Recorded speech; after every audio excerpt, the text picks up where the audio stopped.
श्रीमती पल्लवी पटेल जी। धन्यवाद अधिष्ठाता महोदय। आज इस सदन में चर्चा का विषय है अनुपूरक अनुदान की मांगों पर चर्चा।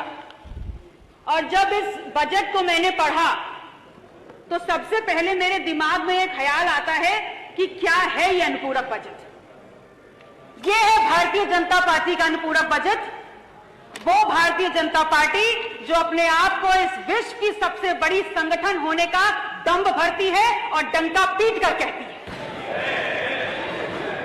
अगर डंका पीट कर कह रहे हैं तो इसी सदन में अभी 5 मिनट पहले मैंने एक टिप्पणी सुनी है बहुत ही सीनियर सदन के सदस्य के द्वारा कि सांच को आंच नहीं।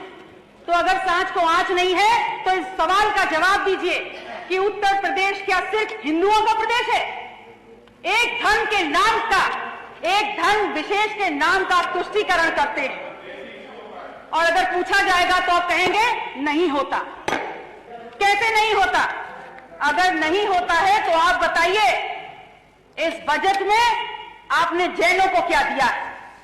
आपने सिखों को और गुरुद्वारों को क्या दिया है? आपने बौद्धों को और बौद्ध मठों को क्या दिया है? आपने कबीर पंथों को क्या दिया है? और बहुत दूर मत जाइए, आपने नाथ संप्रदाय को क्या दिया है? क्या ये धर्मास्थल और इन धर्मों में आस्था रखने वाले लोगों की आस्था नहीं है?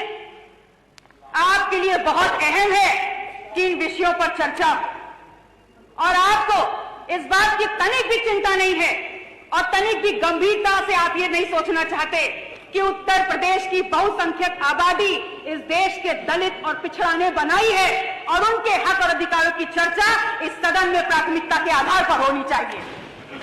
माननीय अधिष्ठाता महोदय, इस बात को मैंने इसलिए उठाया है क्योंकि मैंने उत्तर प्रदेश में जातिवार जनगणना पर चर्चा के लिए अपना निजी विधेयक प्रस्तुत किया है और वास्तविकता यह है कि यह विधेयक भारतीय जनता पार्टी के सदस्यों के द्वारा होना चाहिए था क्योंकि उत्तर प्रदेश में पिछड़ों और दलितों के नाम पर सत्ता लेकर आप बैठे हुए हैं तो यह विधेयक भी आपके द्वारा आना चाहिए था। और ऐसा नहीं है, पर्याप्त संख्या में भारतीय जनता पार्टी में पर्याप्त संख्या में दलित और पिछड़ों की नुमाइंदगी करने वाले, प्रतिनिधित्व करने वाले यहाँ पर सदस्य बैठे हुए हैं, लेकिन सब के सब पंगु हैं और आप पंगु हैं। इसलिए यहाँ पर आप शेर कहें या कुछ भी कहें, सच्चाई नहीं छुपने वाली। माननीय सदस्य, माननीय सदस्य पीछे क्या है? माननीय सदस्य यहाँ पर दलित और पिछड़ों का काट करने का काम कर रही है। यहाँ पर अगर बात करो अनुसूचित जनजाति की, यहाँ बात करो जातिवाद जनगणना की, माननीय सदस्य पल्लवी पटेल जी पीछे में आइए, सप्लीमेंट्री बजट में आइए। जिस सदन में दलित और पिछड़ों की बात पर रखी जा सके तो वही जितना किया जा सके ऐसे सदन में मैं क्यों बैठूंगी? क्योंकि मुझे समाज के नाम पर दलित और पिछड़ों की आवाज उठाने के लिए बताया है। इसलिए पल्लवी पटेल जी, माननीय पल्लवी जी,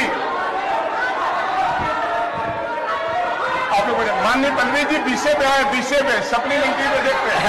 माननीय अधिष्ठाता जी,